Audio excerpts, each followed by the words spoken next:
జిల్లా పరిషత్ chairman duty. కానీ అదేమి కాకుండా పనిచేయడము, సేవ చేయడము, ఏమి ఆశించకుండా సేవ చేయడంతో అదే నిజమైన సేవాభావం ఇవాళ చేస్తున్న సేవాభావం అలాంటి. అందుకని దాన్ని మనం అందరం అలవాటు చేసుకోవాలి.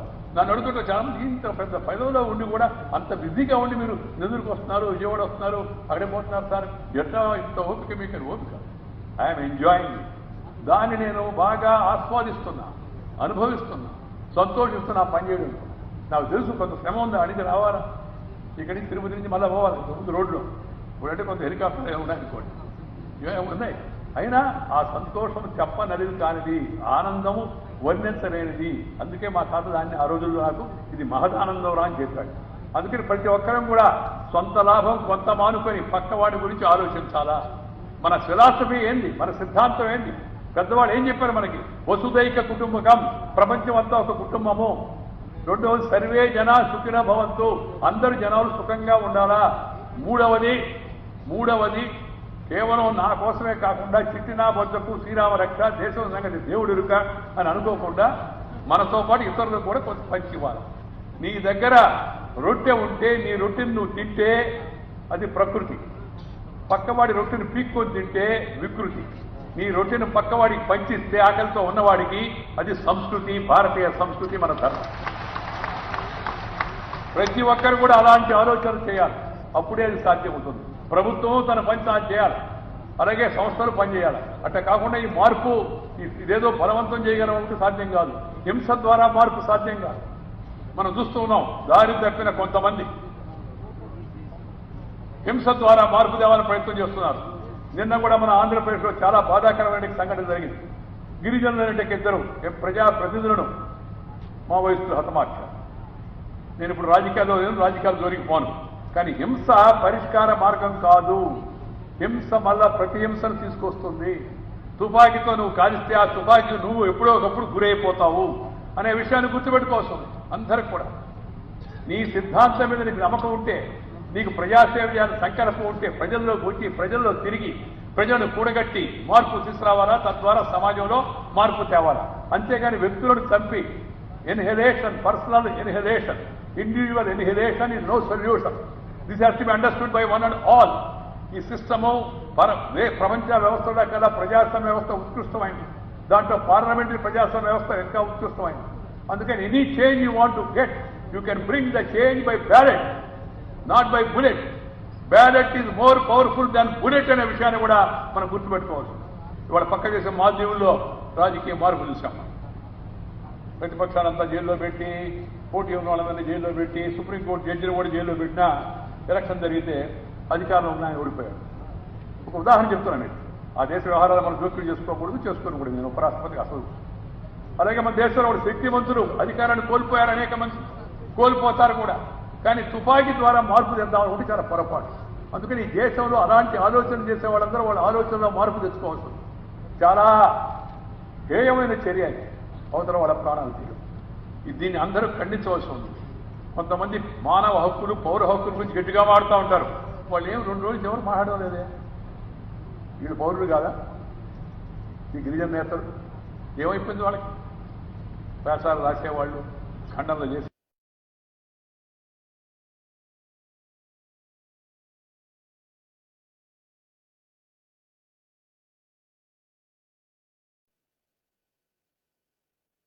అవసరం ఎంత ఉందని మీ అందరూ కూడా మనం చేస్తున్న సందర్భంగా మిత్రులారా, చాలా సంతోషం. ఈరోజు ఒక మంచి కార్యక్రమంలో, ఒక మంచి ప్రదేశంలో, తిరుపతిలో పవిత్ర శ్రీ వెంకటేశ్వర స్వామి సాన్నిధ్యంలో మహతి ఆడిటోరియంలో ఇంత మంచి కార్యక్రమాన్ని ఇవాళ రైతులకు సాధికారిత, మహిళలకు సాధికారిత, దానిపైన దృష్టిని పెట్టి శ్రీ మణిరత్నం గారు వారి సంస్థ ద్వారా ఇవాళ ఈ కార్యక్రమాన్ని చేపట్టడం, దానికి నన్ను ముఖ్య అతిథిగా పిలవడం, women empowerment program, child centric project, service to the senior citizens, పెద్దల్ని గౌరవించడం మన సమాజం యొక్క రక్షణ, అలాగే హ్యూమన్ రిసోర్స్ డెవలప్మెంట్, వాళ్ళకి ఆ యువతను తయారు చేయడం, స్కిల్ డెవలప్మెంట్ ఇవ్వడం, health and rehabilitation, development of family community, కుటుంబ వ్యవస్థ.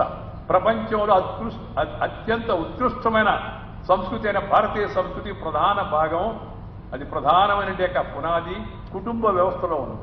కుటుంబం కలిసి ఉండాలి. కుటుంబం కష్టాల్లో నష్టాల్లో ఇబ్బందులు అందరూ కూడా ఒకరినొకరు కలిసిమెలిసి ఉంటే అది పంచుకుంటాం, అది అందరికి ఉపయోగపడుతుంది. అందుకని కుటుంబ వ్యవస్థను మనం కాపాడుకోవాలి. పాశ్చాత్య వ్యామోహంలో పడి తల్లిదండ్రులు తీసుకెళ్లి ఎక్కడ దూరంలో వృద్ధాశ్రమంలో చేర్పించేయడం మనం ఉండగా వాళ్ళకి అండగా ఉండాలి, కానీ అది ఏ పాత్ర కూడా మంచిది కాదు. కుటుంబ వ్యవస్థను మనం పరిరక్షించుకోవాల్సి ఉంది, మన దేశం యొక్క సంస్కృతిని పరిరక్షించుకోవాలి. నేను ఎక్కడికి పోయినా చెప్తూ ఉంటాను, మన భాషను మనం గౌరవించుకోవాలి. మన భాష, మన యాస, మన గోస, మన మాట, మన ఆట, మన పాట, మన చుట్టూ, మన కట్టు, మన బొట్టు, మన తిండి, ఇవన్నీ కూడా మన భారతీయమైన వాటిని మనం కాపాడుతాం. This is very essential. ఈ పాశ్చాత్యులు మన దేశాన్ని పరిపాలించి పోతూ కొన్ని జబ్బులు మనకు అంటగట్టిపోయారు. ఆ జబ్బుల నుంచి మనం ఎంత తొందరగా బయటపడితే అంత మంచిది. స్వాభిమానం ఉండాలా, దేశం పట్ల ప్రేమ ఉండాలా, మంచిని ఎక్కడున్నా గౌరవించాలా, కానీ మన దాన్ని మనం మర్చిపోకూడదు. అందుకే అమ్మ భాషను గౌరవించాలి. కన్న తల్లిని, జన్మభూమిని, మాతృభాషను, మాతృదేశాన్ని మర్చిపోయిన వాడు మానవుడే కాదు. దానితో పాటు గురువు ఎవరైతే మనకి పాఠం చెప్పాడో ఆ గురువుని ఎప్పుడు గౌరవించాలా. గూగుల్ వచ్చినా గూగుల్ కూడా గురువు కావాలి. గూగుల్ కెన్ నెవర్ రిప్లేస్ గురువు. ఈ విషయాన్ని మనందరం కూడా గుర్తుపెట్టుకోవాల్సిన అవసరం ఎంత ఉంది. నిన్న తిరుపతిలో పాకశాస్త్ర ప్రావీణ్య ప్రశిక్షణ కేంద్రాన్ని ప్రారంభించాం. నేను ఇప్పుడు దానికి ఐసీసీ అని పేరు పెట్టారు, ఇండియన్ కల్నరీ సెంటర్ అని. ఎవరికి అర్థం అవుతాయా? కలెక్టర్ కూడా అదే అన్నాడు, ప్రతిమను కూడా నాకు ఎవరికి అర్థం అవుతుంది సార్. మన భారతీయ పేర్లు లేవా? మన పేర్లు మనం పెట్టుకోలేమా? ఎంత ముచ్చటగా ఉంటాయి మన పేర్లు. మనం మైండ్ అటు పెట్టందే కానీ ఎక్కడేమో అని ఎవడు చెప్పాడు అట్టని. వాటిని వ్యతిరేకించి మరి నేను చెప్పను, కానీ మన వాటిని గౌరవించుకోవాలే మనం. నన్ను చాలా మంది అడుగుతారు, సార్ మీరు ఉపరాష్ట్రపతి అయ్యారు కదా? అయ్యాను కదా. ఏమని? అదే సార్ డ్రెస్ అని. ఏమన్నా డ్రెస్ ఏదన్నా సూటు బూటు బంద్ గాలాలు సూటు మామూలుగా పదవికి పోతే వేస్తారు కదా, విదేశాలకు పోతే. ఏమన్నా no change of dress, only change of address అని చెప్పాను. ఈ డ్రెస్ వేసుకుపోతే గౌరవించరా వాళ్ళు? నేను ఇదే డ్రెస్తో మన రొమేనియా వెళ్ళాను, మాల్టా వెళ్ళాను, సెర్బియా వెళ్ళాను, అంతకుముందు గోటమాలా వెళ్ళాను, అంతకుముందు పెరు వెళ్ళాను, ఆ తర్వాత పనామా వెళ్ళాను. ఆ దేశ రాష్ట్రపతులు స్వాగతం పలికారు. ఒక పెరూలో మన రొమేనియా ఉప ప్రధానమంత్రి ఎయిర్పోర్ట్కి వచ్చింది. నేను అనుకున్నాను ఈమె ఎవరో మన ఎంబసీలో పనిచేసే ఉద్యోగిని కావాలనుకున్నాను. ఆమె దగ్గరికి వచ్చి సెకండ్ ఇస్తుంది. మామూలుగా కింద ఉద్యోగులు వచ్చి ఉపరాష్ట్రపతికి సెకండ్ ఎవరు కదా. I am the Deputy Prime Minister of Romania. I am very happy to welcome you. I like Indian culture. అని చీర కట్టుకుంది. వాళ్ళేమో చీర కట్టుకుంటున్నారు, మనమేమో ఏం చేస్తున్నా నేను చెప్పదలుచుకోలేదు. నేను అందరూ చీరే కట్టుకోమని చెప్పడంలే, డ్రెస్ కోడ్ ఏమో అటు పెట్టడం లేదు. కానీ మన భారతీయ సాంప్రదాయం. అలాగే మన వంటలు కూడా మన సీజన్లను బట్టి, మన ఋతువులను బట్టి వచ్చాయమని, వాటిని కూడా మనం గుర్తుపెట్టుకోవాలి. అలాంటివి బయటగా ఉంటే మంచి వాటిని కూడా తెచ్చుకోవాలి, తప్పు లేదు. వీటిపైన దృష్టి పెట్టాల్సిన అవసరం ఉంది. పత్రికలు, ప్రచార సాధనాలు, ప్రజలను ప్రభుత్వ మంచి కార్యక్రమాల్లో భాగస్వామ్యం చేయడం, ప్రజలను చైతన్యవంతులు చేయడం, ప్రజల్లో సామాజిక చింతన వచ్చేట్టుగా చూడడం, స్త్రీల పట్ల గౌరవం వచ్చే విధంగా సినిమాలు కానీ, టీవీలు కానీ, పత్రికలు కానీ, ఆ ప్రజల్లో ఈ యొక్క హింస, జుగుప్స, లేకపోతే అసభ్యకరమైన వాతావరణాన్ని ప్రోత్సహించే విధంగా ఎలాంటి ప్రయత్నాలు చేయకూడదు. ఇంతకుముందు చెప్పాను, హింస ద్వారా సమస్యల పరిష్కారం కావాలి. అందుకని చాలా సంతోషం మిత్రులారా, ఇవాళ చాలా మనసుకు ఎంతో నిండుగా ఉంది. మంచి కార్యక్రమంలో పాల్గొనడం, సేవా కార్యక్రమంలో పాల్గొనడం, ఇంత పెద్ద ఎత్తున కింద పైన అన్ని చోట్ల మీరందరూ కూడా చాలా పెద్ద ఎత్తున మరి ఈ సమావేశానికి తరలివడం చాలా సంతోషం. ఈ రాజ్లో పనిచేస్తున్న అందరికీ నా హృదయపూర్వకమైన అభినందనలు. శ్రీ మునిరత్నం గారు కూడా చాలా మంది చెప్తుంటారు, 100 బతకాలని. నేనేమని కోరుకున్నా అంటే బతికినంతకాలం చురుగ్గా జనానికి ఉపయోగపడేట్టుగా బతకాలా, అంతేగాని మంచం మీద ఉండి బతికి ఉపయోగం ఏంటి? దీనిలో కూడా మన ఆలోచనలో మార్పు రావాల్సింది, మనందరూ ఆలోచనలో మార్పు రావాల్సింది. ఏదో పెద్దవాళ్ళు అన్నారు కాబట్టి మనం కూడా అనేసి బతికినంతకాలం జనానికి ఉపయోగపడాలా, మనం ఇంకొకరి మీద ఆధారపడకుండా బతకాలా. అందుకే నేను దేవుడు దనపడు ఏముంటుంది తెలుసా, స్వామి బతికినంతకాలం ఆరోగ్యంగా బతికేట్టుగా చూడు, జనానికి ఉపయోగపడేట్టుగా నాకు ఆలోచన కలిగేట్టుగా చూడు, అలాంటి మనస్తత్వాన్ని అందరి జనం సంతోషంగా ఉండేట్టుగా చూడు అని. ఎందుకంటే చాలా మంది బతుకుతున్నారు కదా, వాళ్ళందరినీ ఎందుకు గుర్తుపెట్టుకోవడం? చాలా మంది పుట్టారా తిరుపతిలో, చాలా మంది చనిపోయారా, కొందరినే గుర్తుపెట్టుకుంటున్నాం మనం. కొందరినే గుర్తుపెట్టుకుంటున్నాం కదా, అందరినీ గుర్తుపెట్టుకో ఎందుకని. మొన్న పద్యం అన్నానే, ఆ పద్యం అమెరికాలో తెలుగు సంఘం వాళ్ళందరూ తెలుగు వాళ్ళు ఎక్కడున్నా ఒకటిగా ఉండరు మామూలుగా, తెలిసిందే కదా మామూలుగా. ఆట అని ఆట అని బాట అని పాట అని నేను చెప్పాను. ఉపరాష్ట్రపతి అమెరికాకు వస్తున్నాడు, తెలుగు వాళ్ళకి గర్వకారణం, మీకు స్వాగతం పలకాలని నేను చెప్పాను. మీరు అందరూ కలిసి ఒక వేదిక మీదకి వస్తే నేను వస్తాను, లేకపోతే లేదని. చాలా కష్టమైన పని అనుకుని అయినా కూడా 21 తెలుగు సంఘాలు ఒక దగ్గరికి వచ్చి స్వాగతం పలికాయి. చాలా సంతోషం ఆయన, ఇలాగే చేయండి భవిష్యత్తులో కూడా అని చెప్పాను. అక్కడ ఒక ప్రవీణ్ అనే కుర్రోడు, తర్వాత తెలిసింది నాకు నెల్లూరు కుర్రోడు అని, ఒక పద్యం పాడాడు. ఆ పద్యం అంతకుముందే వాట్సాప్లో వచ్చింది, నేను చూస్తా ఉన్నా. ఆ పద్యం పాడి ఆ పద్యాన్ని వాట్సాప్లో వచ్చిన దాన్ని ఆ డిస్ప్లేలో పెట్టమని మా వాడికి విక్రాంతులు చెప్పాను, పిఎస్. అక్కడికి పోతే తీరా ఆ కుర్రోడు వచ్చాడు. నేనే సార్ ఆ పద్యం పాడింది. ఏంటంటే పద్యం నాకు పద్యాలు పెద్ద రావు. సత్య హరిశ్చంద్రలో పద్యం అది. శ్మశానానికి వెళ్ళి ఆయన ఏరి భార్య పిల్లలు, ఏరి తల్లిదండ్రులు, ఏది రాజ్యలక్ష్మి, రాజు కదా, ఏది రాజ్యలక్ష్మి, ఏయి సిరి సంపదలు, ఎవడనూ తోడు రాడే, కేవలము సత్యము యశస్సు మాత్రమే నీ తోడుగా వచ్చేదే అని చెప్పాడు. సత్యము యశస్సు. యశస్సు అంటే పేరు, సత్యము అంటే నిజము. ఇవాళ అలాంటి యశస్సు మీ ఎంతో సంపాదించిన మునిరత్నం గారికి, ఆయనతో కలిసి పనిచేసే బృందానికి అందరికీ మీ అందరి తరఫున నేను హృదయపూర్వకమైన అభినందనలు తెలియజేస్తున్నా. మీరందరూ కూడా ఒకసారి లేచి నిలబడి మునిరత్నం గారికి అభినందన తెలపాల్సిగా కోరుతా ఉన్నా. అందరూ కూడా గాడ్ బ్లెస్ హిమ్. కూర్చోండి. ఎందుకు ఆయనకి అభినందనలు అంటే మిగతా వాళ్ళు కూడా అలాంటి పని చేయమని, అంతేగాని ఇంకోటేం కాదు. మిగతా వాళ్ళు కూడా అలాంటి మంచి పని చేయాలి అని ప్రోత్సహించడం కోసం మాత్రమే అది ఉద్దేశించిందని మీ అందరికీ కూడా మరోసారి చేస్తూ మీ దగ్గర సెలవు. నమస్కారం. జై హింద్. గౌరవనీయులు, మనకు అమూల్యమైనటువంటి ఉపన్యాసం ఇచ్చినటువంటి మన ప్రియతమ ఉపరాష్ట్రపతి గారికి హృదయపూర్వక కృతజ్ఞతాభివందనాలు తెలియజేసుకుంటూ, వెంటనే రాస్ 37 సంవత్సరాల సుదీర్ఘ ప్రస్థానంలో రూపొందించబడినటువంటి సావనీర్ని ఆవిష్కరించవలసిందిగా మరి ఈరోజు మన ముఖ్య అతిథిని మనం కోరుకుంటూ, అదేవిధంగా తదనంతరం 25 సంవత్సరాల కృషి విజ్ఞాన కేంద్రం కూడా అమూల్యమైనటువంటి సేవలు అందించిన రైతాంగానికి ఆ సావనీరు కూడా మన ప్రియతమ ముఖ్య అతిథి గారైనటువంటి గౌరవనీయులు ఉపరాష్ట్రపతి శ్రీయుతులు శ్రీ ముఖవరపు వెంకయ్యనాయుడు గారు దాన్ని ఆవిష్కరిస్తారు. తర్వాత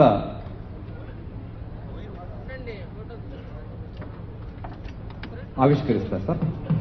release of souvenirs 37 years of రాస్ సర్వీస్ టు హ్యుమానిటీ, మానవ సేవకు అందించినటువంటి అమూల్యమైనటువంటి సహకారాన్ని బట్టి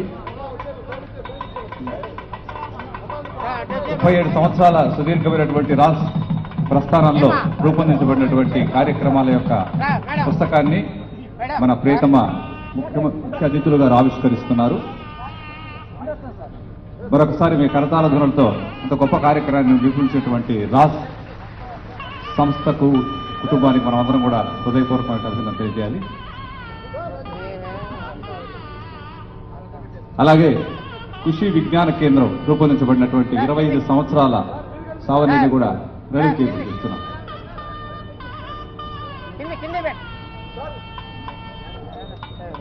thank you sir, thank you.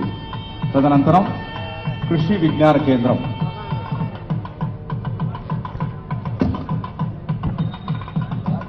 దాదాపు న్యూఢిల్లీ ఉత్తమ కృషి విజ్ఞాన కేంద్రం అవార్డు అందుకున్నటువంటి కృషి విజ్ఞాన కేంద్రం రూపొందించబడినటువంటి పుస్తకాన్ని ఆవిష్కరించవలసిందిగా మరొకసారి సవినయంగా వారిని వాదించుకుంటున్నాం.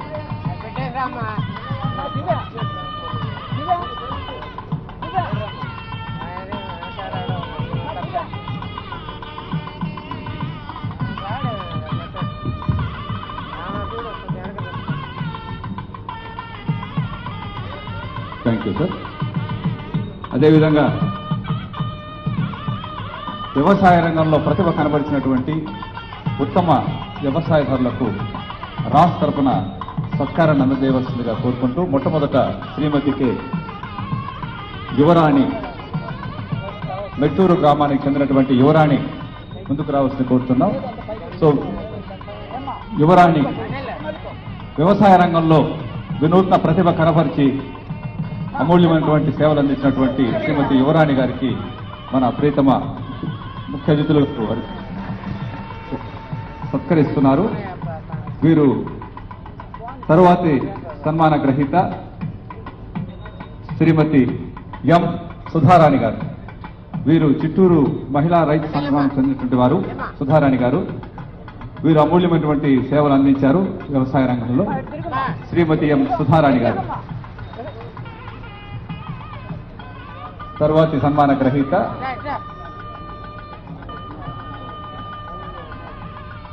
యువరాణి గారు కోళ్ల పెంపకం ఉద్యానవన పంటలు. తర్వాత సన్మాన గ్రహీత శ్రీ ఎన్ వీరభద్ర గారు. శ్రీ ఎన్ వీరభద్ర గారు పెనుమూరు గ్రామం చెందినటువంటి ఇతను ఉద్యానవన పంటలను పండించి ఎంతో మంది రైతులకు ఆదర్శంగా నిలిచారు వీరభద్ర గారు. తర్వాతి సన్మాన గ్రహీత శ్రీ డి వెంకటరెడ్డి గారు. శ్రీ డి బండి వెంకటరెడ్డి గారు భూమిని నమ్ముకుని పట్టు పరిశ్రమల ద్వారా అనేక మందికి ఆదర్శంగా నిలిచారు. కృషి విజ్ఞాన కేంద్రంతో ఆయనకు ఉన్న అనుబంధంతో మరింత ప్రతిభ సాధించారు. అలాగే ఉత్తమ్ కుమార్ గారు. ఉత్తమ్ కుమార్ గారు వీరు మంగళగిరి కండ్రిగ గ్రామంలో ఉన్నటువంటి రైతు. వీరు కూడా విజ్ఞాన వికాస్ కేంద్రం ద్వారా విజ్ఞానాన్ని అందిపుచ్చుకొని తన ప్రతిభతో ముందుకు సాగుతున్నారు. అలాగే తర్వాతి సన్మాన గ్రహీత పేరు నాయక్ గారు. పేరు నాయక్ గారు జిల్లెళ్ల మండల గ్రామం నుంచి వచ్చినటువంటి ఇతను పంట సాగునీరు పండ్ల భూములు పండించి వారు తన వ్యవసాయ రంగంలో ప్రతిభను సాధించారు. మీ కరతాళంతో ఒకసారి వాళ్ళందరూ కూడా అభినందన తెలియజేయాలి. వారు ఆదర్శ రైతులు. అలాగే 20 సంవత్సరాల కృషి విజ్ఞాన వేదికలో మనకు అమూల్యమైనటువంటి సేవలు అందించినటువంటి డాక్టర్ ఎస్ శ్రీనివాసులు గారు, సీనియర్ సైంటిస్ట్ అండ్ హెడ్ కేంద్రీయ విజ్ఞాన కేంద్రం నుంచి కృషి విజ్ఞాన కేంద్రం నుంచి ఇచ్చినటువంటి వారికి హృదయపూర్వక అభినందనలు. అదేవిధంగా తర్వాత ఆటోలు మన రాష్ట్ర ఆధ్వర్యంలో అబలలు సబలుగా నిరూపించినటువంటి 70 మంది ఆటో డ్రైవర్లు ఇంతవరకునే మన వీరికి ముందున్నారు. వారిలో ముఖ్యంగా ఈ రోజు కార్యక్రమంలో శ్రీమతి వి లతా గారు, ఆదిలక్ష్మి ఏఎంపీ సంఘం వారు ఒకరి మీద ఆధారపడకుండా స్వయం శక్తితో ముందర మరొకసారి వారికి హృదయపూర్వక అభినందన చేసి వారిని స్ఫూర్తిగా తీసుకోవాలి. స్వయం శక్తితో ఆటోలు డ్రైవ్ చేస్తాం. అలాగే ఎన్ రూపా గారు, వీరిద్దరికి కూడా అభినందన తెలియజేస్తూ ఇప్పుడు హెల్పేజ్ ఇండియా డిజిటల్ అంటే వృద్ధులకు సాంకేతిక అవగాహనని కలిగిస్తున్నటువంటి వీళ్ళకి జగన్నాథమ్మ, అలాగే ఎం రాజేశ్వరి గారు, వీరిద్దరికి కూడా అభినందన తెలియజేసుకుంటున్నాం. అలాగే ఈ స్ట్రీట్ వెండర్స్ ఉన్నారు ఇక్కడ. ఒక సెకండ్. స్ట్రీట్ వెండర్స్ మన వీధిలో అమ్ముకుంటున్నటువంటి కూరగాయలు కానీ వేరే రకాలు అమ్ముకుంటున్నటువంటి వాళ్ళు స్వశక్తితో వేరే వాళ్ళకి దానికి మోటివేట్ చేస్తూ దాన్ని ప్రతి ఒక్కరు కూడా మార్గదర్శకంగా నిలుస్తూ దాన్ని ఎలా ఇంప్రూవ్ చేసుకోవాలి అనే దృక్పథంతో వారు వీధి అమ్మకాలని వారు ఎలా ఇంప్రూవ్ చేసుకోవాలనే ఉద్దేశంతో ఉన్నటువంటి వారికి సిండికేట్ బ్యాంక్ ద్వారా రుణాలు అందిస్తున్నారు. వీరి ఎం మోహన కుమారి, సాయి కృప బీడీపీఎస్ అండ్ ఏ కళావతి, వీరికి హృదయపూర్వక అభినందన తెలియజేసుకుంటున్నాం.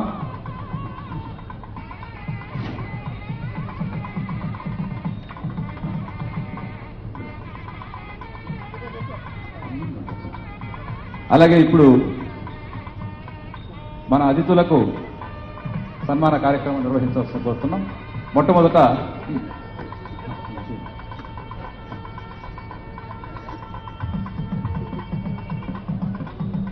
మొట్టమొదట గౌరవనీయులు మన రాష్ట్రీయ సేవా సమితి కార్యక్రమానికి విచ్చేసి అమూల్యమైనటువంటి సందేశాన్ని అందించి మనలందరూ కూడా ఉద్యుక్తులు చేసినటువంటి గౌరవనీయులైనటువంటి ఉపరాష్ట్రపతి శ్రీయుతులు ఎం వెంకయ్యనాయుడు గారికి శ్రీ గుత్తా మునిరత్నం గారు వారిని సత్కరించవలసిందిగా కోరుతున్నాం.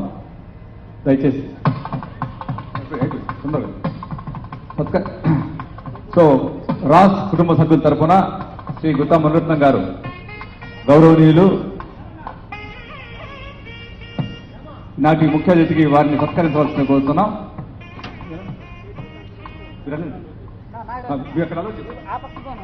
దయచేసి అందరూ సమన్వయం పాటించాలి. ముందు అధికారపూర్వకంగా మన రాష్ట్ర ఆధ్వర్యంలో వారికి సత్కరించిన తర్వాత మిగిలిన వాళ్ళు రావాల్సిందిగా సగౌరవంగా వాళ్ళని ఆహ్వానిస్తున్నాం. మొట్టమొదట మునిరత్నం గారు వారు ఈనాటి కార్యక్రమానికి ఇచ్చేసినటువంటి మన ప్రియతమ ముఖ్య అతిథి గారికి రాజ్ కుటుంబ సభ్యుల తరఫున హృదయపూర్వకంగా వారిని అభినందన తెలియజేస్తూ వారికి విషయాలతో సత్కరిస్తున్నారు.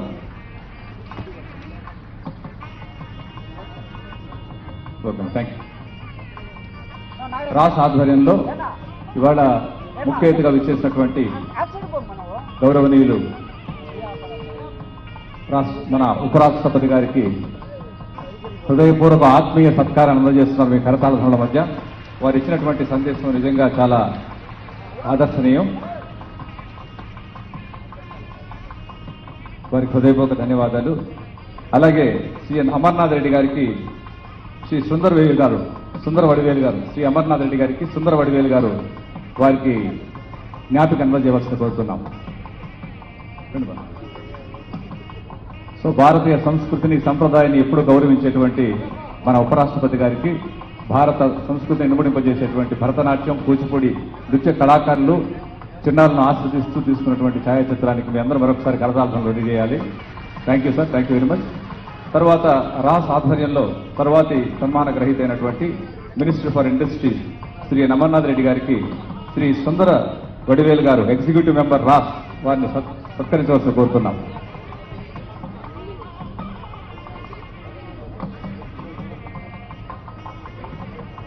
దయచేసి ఒక్క నిమిషం ఉండమ్మా, దయచేసి ప్లీజ్. బాబు కళాకారులను కూర్చోమ్మా.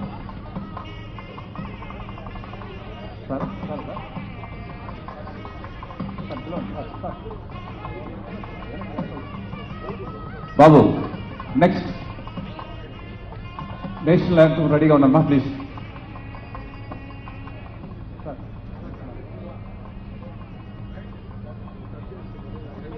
జాతీయ గీతమ్మా ప్లీజ్. దయచేసి అందరూ లేచి నిల్చోవలసిన కోరుతున్నాం ప్లీజ్.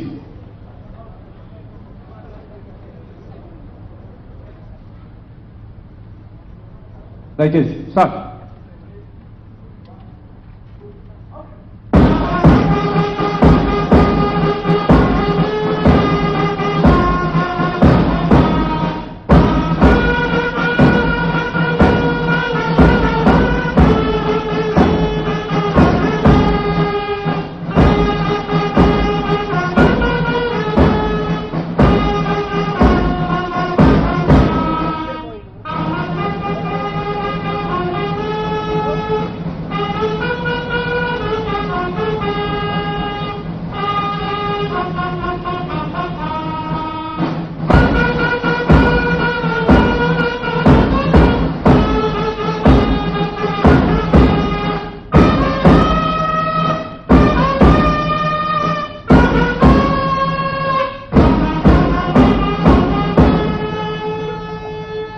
దయచేసి మీరందరూ అలాగే నిల్చొని ఉండాలా.